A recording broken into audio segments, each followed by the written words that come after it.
আসাম মালাৰ যিটো আঁচনি অসমৰ এইটো আমি প্ৰথমত আঠিয়াবাৰী বৰিমুখ আৰু ছেকেণ্ডত আমি অঞ্চলিক কোৱাৰিচক আৰু এতিয়া লাষ্টত কেশৱ নগৰ টু ডুমনি এই তিনিটা ৰাস্তা আমি উদ্বোধন কৰিছোঁ আসাম মালা আঁচনি আৰু আজি এই উদ্বোধনৰ সময়ত আমাৰ অসমৰ কেবিনেট মিনিষ্টাৰ জয়ন্ত মল্ল বৰুৱা থকাৰ কথা আছিল কিন্তু বিশেষ কাৰণত সি থাকিব নোৱাৰিলেও মই আমাৰ দলৰ বা আমাৰ BTCৰ MCLA সকলক লৈ পেলাই মই উদ্বোধন কৰিছোঁ ফাউণ্ডেশ্যন দিছোঁ তো সেইবিলাক গোটেই স্কিম আচলতে 2025-26 প্ৰমোদ বড়ো থকা সময়ত চৰকাৰৰ দিনতে চেংচন হোৱা স্কিম কিন্তু সি উদ্বোধন কৰি যোৱা নাই এইটো দুৰ্ভাগ্যজনক কি কাৰণত বা উদ্বোধন কৰি যোৱা নাই মই যিমান দূৰ জানো মুঠতে সি ঠিকাদাৰসকলৰ পৰা পইচা পোৱা নাই সেইকাৰণে এই ৰাস্তাবিলাক সি উদ্বোধন কৰা নাই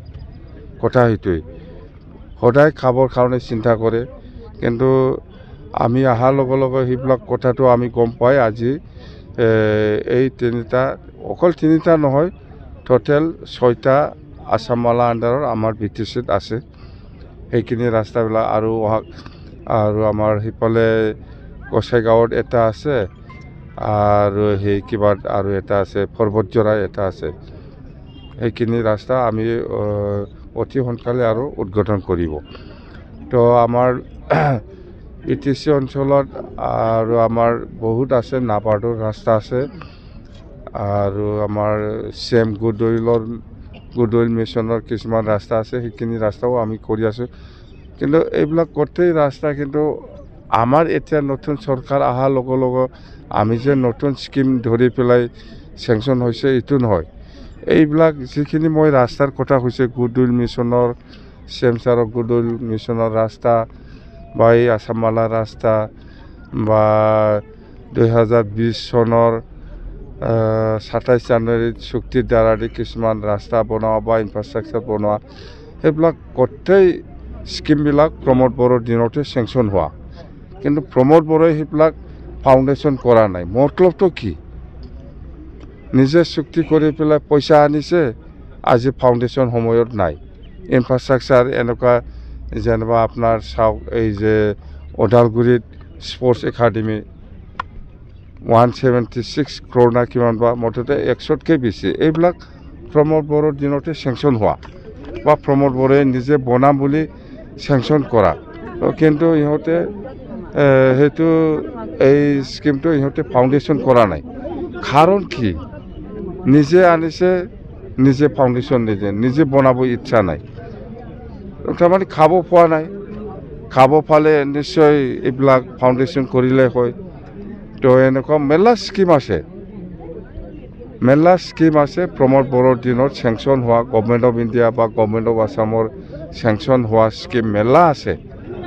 কিন্তু সি ফাউণ্ডেশ্যন কৰা নাই মতলবটো ঠিক নহয় তাৰমানে সি কৰিব ইচ্ছা নাই কাম কৰিব ইচ্ছা নাই খাব পোৱা নাই সেইকাৰণে সি এইবিলাক স্কিম বা প্ৰজেক্টবিলাক ফাউণ্ডেশ্যন কৰা নাই বা কাম কৰিবলৈ সুবিধা দিয়া নাই মুঠতে আমাৰ নতুন প্ৰজেক্টবিলাক এনেকুৱা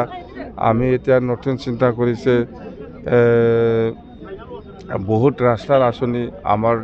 আৰু ল'ব লগা আছে আমাৰ দিনত যেতিয়া নেকি সেইবিলাক সময় আহিব 2026-27ৰ যিটো এল'কেশ্যন আহিব এই সময়তহে আমি নতুন স্কিমবিলাক আমি ল'ব পাৰিব মুঠতে এতিয়া কাৰেণ্ট যিটো চলি আছে এতিয়া আমাৰ চৰকাৰ হোৱাৰ পিছত এপ্ৰিললৈকে যিটো চৰকাৰ চলিব এই সময়ত আমাৰ পইচা নাই পইচাটো আহিব নতুন বছৰৰ 26-27 যেতিয়া বাজেট হ'ব তেতিয়া আমি পাবলৈ সক্ষম হ'ব সেইদিনা SD বাজেট ধৰিছে 250 কোটি SD বাজেট সেইটো আমি জানুৱাৰী বা ফেব্ৰুৱাৰী মাহত নিশ্চয় পাব এই SD বাজেট আমাৰ অকল এই ইলেকশ্যনলৈকে এই 6 মাহটো চলিবৰ কাৰণে আমাক দিছে তো কথা সেইটোৱে যে যিখিনি মই ফাউণ্ডেশ্যন কৰি আছে গোটেই এইবিলাক স্কিম বা প্ৰজেক্টটো প্ৰমোদ বড়োৰ দিনত চেংচন হোৱা মতলবটো ঠিক নহয়, সি নিজে ফাউণ্ডেশ্যন কৰিব পাৰিলে হয়, সি কাম কৰিব ইচ্ছা নাই বা কণ্ট্ৰেক্টাৰসকলক কাম কৰিবলৈ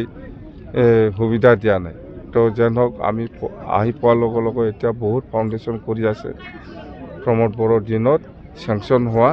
গভৰ্ণমেণ্ট অফ ইণ্ডিয়া বা গভৰ্ণমেণ্ট অফ আছামৰ যিখিনি স্কিম কথা। Thank you. অকলে কোথায় আমি NDA হিচাপে নিৰ্বাচন খেলিব, 126টা ছিটত NDA হিচাপে আমি ইলেকশ্যন খেলিব। NDA যিমান পাৰ্টনাৰ আছে সকলোৱে আলোচনা কৰি পেলাই ছিটবিলাক আমি ঠিক কৰিব আৰু চৰকাৰ NDA হ'ব।